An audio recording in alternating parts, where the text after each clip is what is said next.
Hey guys and gals, it's your buddy Drew, Paranormal Papa, with Living History's Mysteries and Black Cat Paranormal. You know, when we go out to investigate a location, be it a home or just the land, we have to do a lot of research into the history of not just the buildings, but the property itself. Last month, our very first investigation of 2025, you've seen us go to a home that had a long sordid history with a certain southwestern Michigan native tribe and a specific individual who very well may have put a curse on the land, not just where the house sits at, but all around it. What is it about native curses? Do they really exist? Today we're going to take a look at legendary cursed lands and see what those stories have to say. And you can base your own opinion on these stories. Check this out. This is good.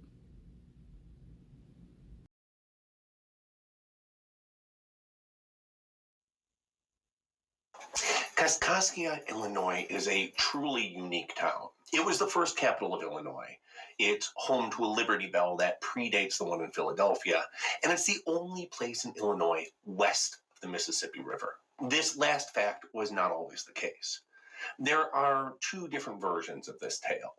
The first, the one that's told most often, goes as follows. In the 1730s, a wealthy fur trader named Jean Bernard ran a trading post at the edge of the city. He hired a native named Ampakia. Ampakia was well educated and a hard worker. And Jean was so pleased with him, he treated him like his right hand. Ampakia also caught the attention of Jean's daughter, Marie. Marie and Ampakia quickly fell in love, but her father forbade the union and drove the young native out of town. Marie was heartbroken, but her love would return. Under the cover of darkness, Ampakia rode into town, and the young lovers disappeared into the night. When Jean saw that his daughter was missing, he rounded up a search party and went after them. It didn't take long to find them and drag them back to Kaskaskia. When they returned, he tied the young native to a log and hurled him into the Mississippi River, then banished his daughter to a convent. The other version of this tale, which is archived in the Illinois State Museum, states that Marie Roenza, daughter of the Roenza chief, was promised to a Frenchman. But after she converted to Christianity, her father forbade the union, stating that her heart now belonged to Christ, and thus she could never marry. Regardless of which love story we go with, the curse goes as follows. May the filthy spot on which your altar stands be destroyed. May your crops be failures, your homes dilapidated, your dead be disturbed in their graves, and your land become a feeding place for the fishes. In 1881, the mighty Mississippi rose up, enveloping the city, the Church of the Immaculate Conception, and the altar was swept away in the flood. The bodies of the dead washed up from the cemetery, and the land itself was cut off from its home state.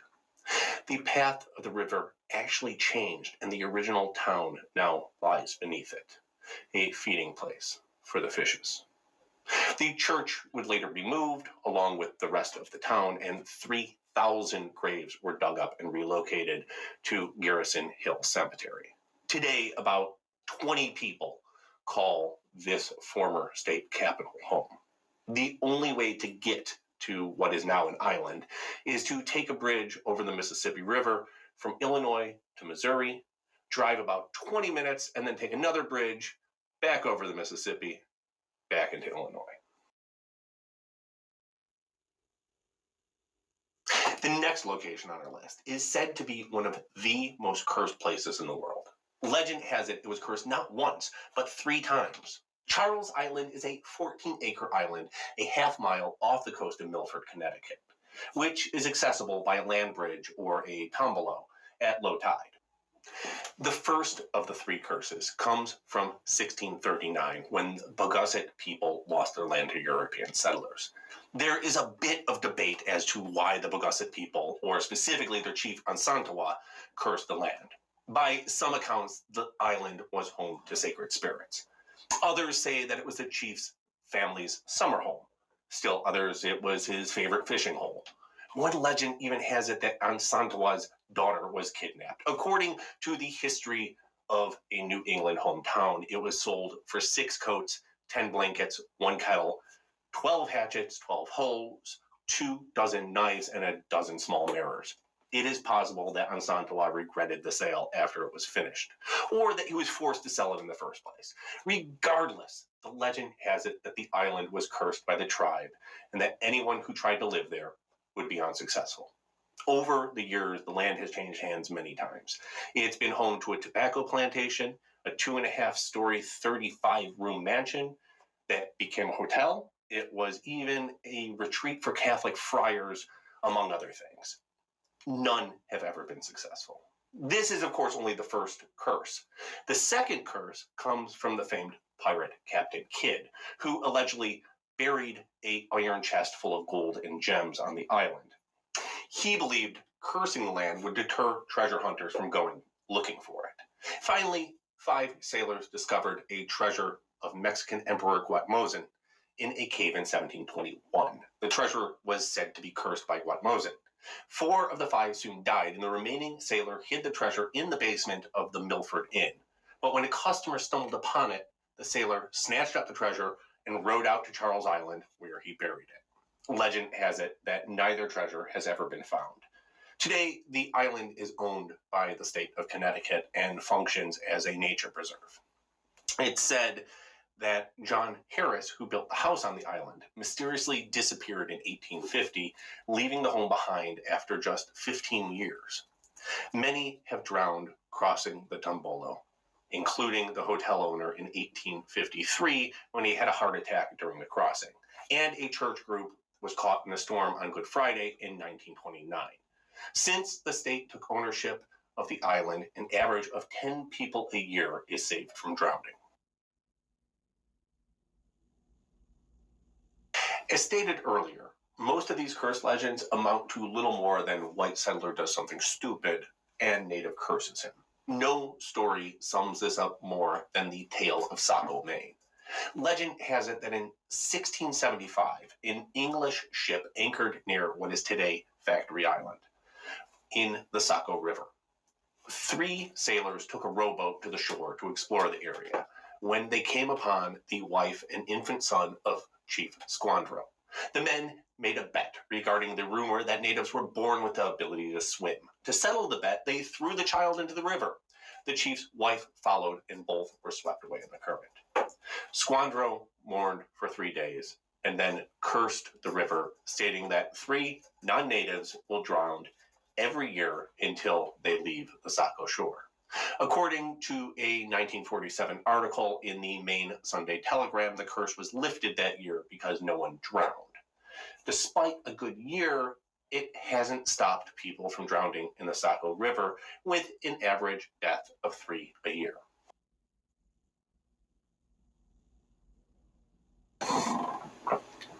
Point Pleasant is best known today for its relationship with the Mothman, but it has a much longer history with the supernatural. Centuries before the Mothman came the curse of Cornstalk. In an effort to protect their territories and themselves, 7 nations banded together, including the Shawnee, Delaware, Wyandot, Mingo, Miami, Ottawa, and Illinois. The chief of the Shawnee was Cornstalk, and he was friends with the white settlers in the Ohio River Valley. In 1777, He went to Fort Randolph with his son to warn Captain Arbuckle that the British were trying to recruit the natives into siding with them in the American Revolution. He said that although he had no desire to fight with them, he would go with whatever decision the Confederation made. Immediately, they were taken into custody.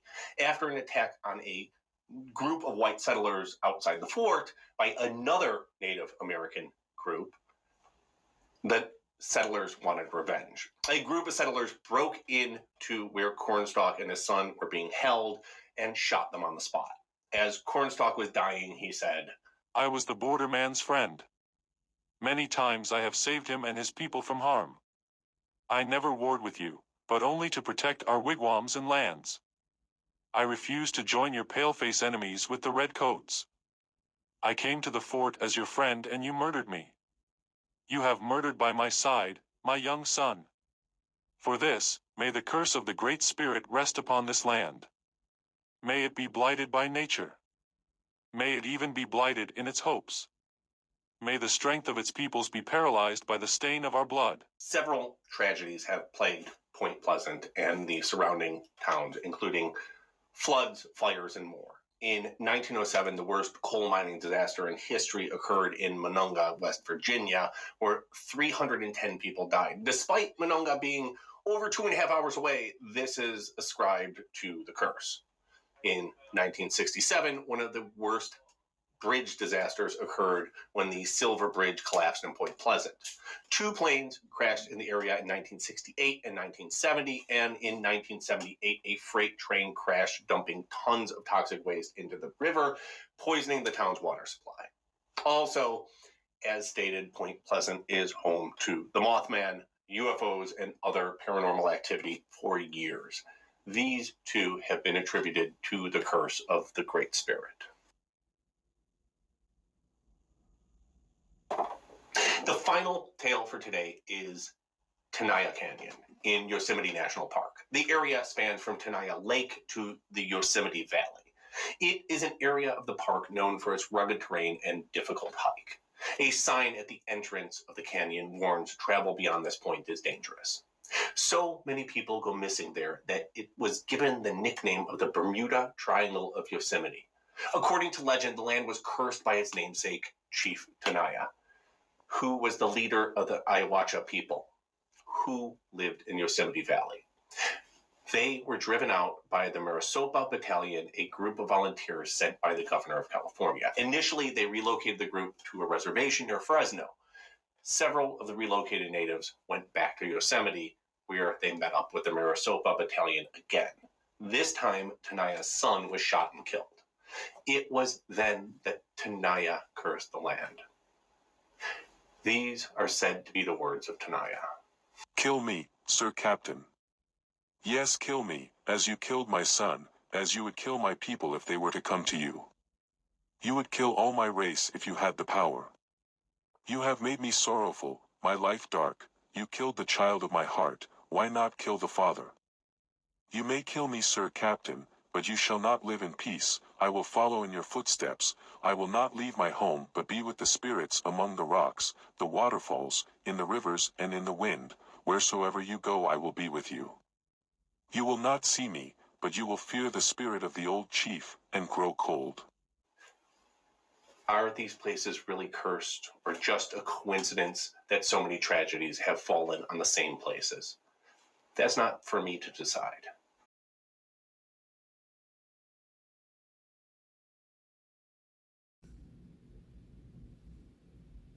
Welcome back.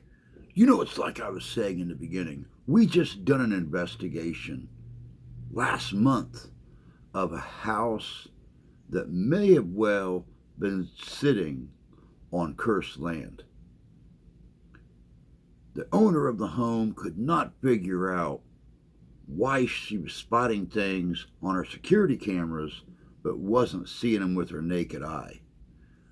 She couldn't figure out why or where these entities came from that were infesting her home, making physical contact with not just her and her family, but other belongings in the house.